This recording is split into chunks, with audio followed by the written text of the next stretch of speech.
कीड़े किसे अच्छे लगते हैं? अब आप बोलोगे कि ये कैसा सवाल कर रही है, जब हम कीड़े बाहर देखते हैं तो ऐसे घिन आ जाती है हमें, अच्छे लगने की तो दूर की बात है। और वही कीड़े अगर हमारे पेट के अंदर हों, बड़ी आंत में, छोटी आंत में हों, तब कैसा लगेगा आपको? तो ये प्रॉब्लम किसी के साथ भी हो सकती है, स्पेशली हम बच्चों के साथ ज़रूर देखते हैं प्रॉब्लम। और ये होती क्यों है, हम इसके कारण जानेंगे, और इसमें क्या क्या सिम्टम्स दिखते हैं, क्या क्या लक्षण दिखते हैं, वो भी हम ज़रूर जानेंगे इस वीडियो के अंदर। और साथ में हम ये भी जानेंगे कि एक्यूप्रेशर कलर थेरेपी के अंदर कुछ इतने सरल पॉइंट हैं जिनको हम लगा के बहुत ही अच्छा रिजल्ट पा सकते हैं। बच्चों को तो इतना जल्दी आराम मिलेगा, तो इसको बड़े और बच्चे दोनों यूज़ कर सकते हैं। बेसिक कारण है वो कुछ इस तरह से है कि एक तो हमारा हाथ धुल के खाना ना खाना, ठीक है, ऊपर से जो भोजन बना है उसमें साफ सफाई ना रहना, अच्छे से साग सब्जियों की धुलाई ना करना, साफ ना करना।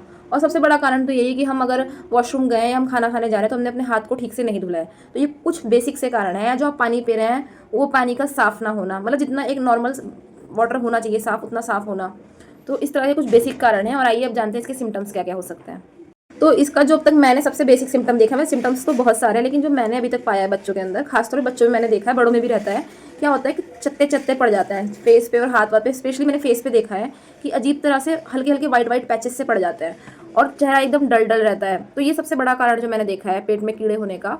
और उसके बाद जो और भी कारण होते हैं, बच्चे हल्का सा पेट में हमेशा दर्द बताते हैं कि हाँ पेट में दर्द रहता है। और कभी कभी क्या होता है कि स्टूल लूज आता है, मतलब एकदम पतला पानी जैसा स्टूल आता है, ठीक है। और उसके साथ साथ जो और सिम्टम्स होते हैं, क्या होता है कि जो बच्चे हैं या बड़े दोनों के साथ हो सकता है, जो एक टायर्डनेस बनी रहना, थकान बनी रहना बॉडी के अंदर। और कई बार तो ऐसा भी देखा गया है कि जो ये कीड़े होते हैं इतने छोटे से लेके, मतलब जो एक अंडा पेट में जाता है उस छोटे से अंडे से लेके वो इतना बड़ा कीड़ा बन जाता है। और कितना बड़ा कीड़ा बन जाता है कि कितना, जैसे कि आपकी छोटी आंत होती है, बड़ी आंत होती है, इतना लंबा लंबा कीड़ा हो जाता है वो आपके पेट में। उसे पोषण मिलता रहता है, वो अपना खाना खा रहा है और वो आपको थका रहा है, आपको कमज़ोर बना रहा है। ऐसे में बच्चों का वजन घटता जाता है, उन्हें भूख कम लगती है। और कई बार बच्चे रात में सोते हुए लार गिराते हैं मुंह से, उनके जैसे लार गिरी हुई रहती है तकिए पे, और दांत किटकिटाते हैं रात में सोते समय। तो यही सेम सिम्टम्स बड़ों के साथ भी हो सकते हैं और बच्चों के साथ भी हो सकते हैं। ऐसे में हमारे जब ज़्यादा ही दिक्कत बढ़ जाती है तो आरबीसी मतलब रेड ब्लड सेल की भी खून में कमी हो जाती है।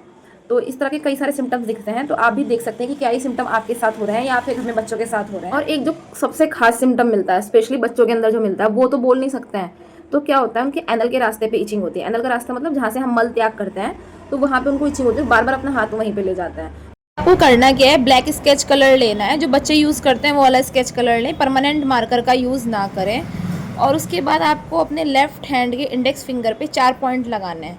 तो पहला पॉइंट इस तरह नेल के साइड में जाते हुए लगेगा, फर्स्ट पॉइंट यहाँ लगेगा और सेकंड पॉइंट 2 जोड़ के बीच में। तो आप आसानी से वीडियो देख के लगाएंगे तो आप लगा पाएंगे। और यहाँ पे हमने ये लार्ज इंटेस्टाइन के पॉइंट लगाए, इसी तरह यहाँ पे जोड़ के ऊपर और जोड़ के नीचे, ठीक जोड़ के नीचे इस तरह से स्मॉल इंटेस्टाइन का पॉइंट लग गया है। तो यहाँ पे लार्ज इंटेस्टाइन और स्मॉल इंटेस्टाइन के पॉइंट आ गए हैं चारों। अब बगल वाली उंगली जो हमारी मिडिल फिंगर है उसमें भी इसी तरह से 2 पॉइंट और लगेंगे। यहाँ पे ये जोड़ के जस्ट ऊपर एक पॉइंट आएगा और यहाँ पे जोड़ के जस्ट एक नीचे पॉइंट आएगा। तो इसी तरह से ये भी हम लगा देंगे। अब सिमिलरली हमने लेफ़्ट हैंड में जैसे लगाया उसी तरह से हम अपने राइट हैंड में भी लगा सकते हैं। तो इस तरह से हम राइट हैंड में भी लगा लेंगे तो ये ज़्यादा इफेक्टिव रहेगा और इसमें कोई दिक्कत भी नहीं है लगाने में।